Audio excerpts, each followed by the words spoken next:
কয়েকদিনের প্রবল বৃষ্টিতে কালনা শহরের বিভিন্ন জায়গা জলবন্দী। 500 বছরে বর্ধমানের মহারাজার লালজি মন্দির থেকে শুরু করে বিভিন্ন জায়গায় এখনো জলমগ্ন হয়ে আছে। পৌরসভার তরফ থেকে প্রতিদিন ড্রেন পরিষ্কার করা হচ্ছে। কালনা শহর জলমগ্ন কি কারণে জানতে চাইলে উপপৌরপতি তপন পোরেল জানান, শহরের জল গঙ্গায় সেইভাবে নামতে পারছে না, কারণ গঙ্গার গভীরতা কমে গেছে। ট্রেন লাইনের তলা দিয়ে জল যাওয়ার একটা ব্যবস্থা ছিল, ঠিকভাবে কালনা শহরের জল পাস করছে না। ওই এলাকার আশেপাশে প্রচুর বাড়ি হয়ে যাওয়ার জন্য জল আটকে যাচ্ছে শহরের মধ্যে। কলকাতায় যেমন পাম্পিং সিস্টেমের মাধ্যমে জল বের করা হয়, এই পদ্ধতির ব্যবহার করা হবে কালনা পৌরসভার তরফ থেকে, এমনটাই জানান তিনি। প্রধান কারণটা যেটা হচ্ছে আপনার দীর্ঘ 10 বছর বাদে এরকম ধরনের বৃষ্টিপাত এবছরেই হলো। 10 বছরের বাদে অত্যধিক প্রবল বৃষ্টি যেটাকে বলা হয়। আর একটা বড় কারণ হচ্ছে কি আপনার কালনা পৌর এলাকার আপনার প্রাকৃতিক গঠনটা মানে মূল শহরের একদম মাঝখানটাই হচ্ছে গিয়ে নিচু, আর শহরের শেষের দিকগুলো হচ্ছে কি উঁচু। স্বভাবতই শহরের মাঝখান দিয়ে জল নিকাশির যে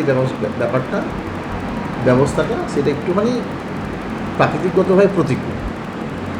আমরা দেখছি এবছরই আমরা এটা পরিকল্পনার মধ্যে নিয়ে আসবো যে কলকাতা বা অন্যান্য শহরে যেমন পাম্পিং ব্যবস্থাপনা যেমন থাকে, সেরকম পাম্পিং ব্যবস্থাটাও যাতে কালনা শহরের এই বিশেষ জায়গাগুলো, যেমন হচ্ছে কি ধরুন পুষ্পবিডি হলের সামনে 9-17, আপনার বৈদ্যপুর মোড়, আমাদের হাসপাতাল চত্বর, এই এলাকাগুলো একটুখানি জল জমার প্রবণতাটা রয়েছে স্বাভাবিকভাবেই।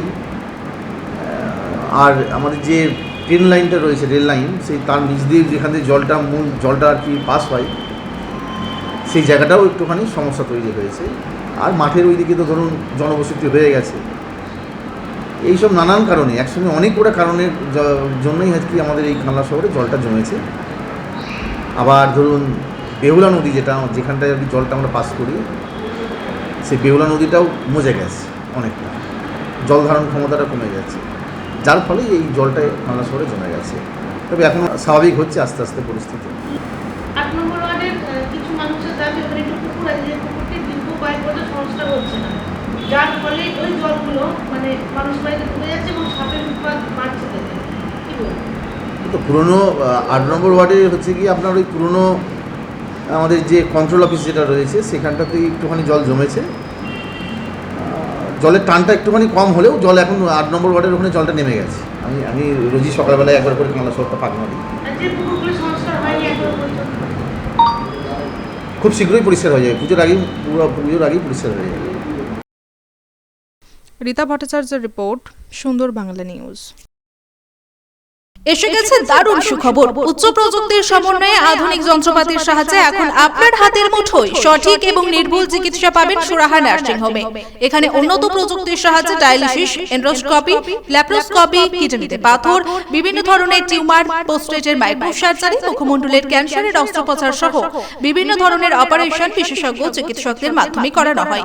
একই সাথে আমাদের এখানে বসছেন অভিজ্ঞ চিকিৎসকরা। জেনারেল ল্যাপ্রোস্কোপি সার্জন বসছেন প্রতিদিন সকাল 10টা থেকে দুপুর 2টো পর্যন্ত ডক্টর S.A. সামাদ।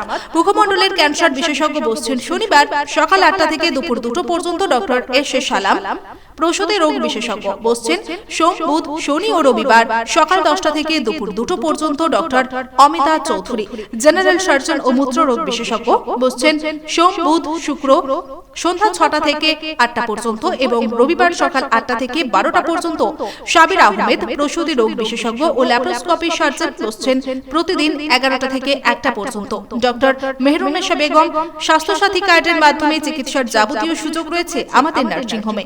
আমাদের ঠিকানা সুরাহা নার্সিং হোম, কালনা, রামেশ্বরপুর, পূর্ব বর্ধমান। অম্বিকা কালনা স্টেশন থেকে মাত্র 2 মিনিটের হাঁটা পথ। যোগাযোগ 9775377657, এছাড়াও 9547173936।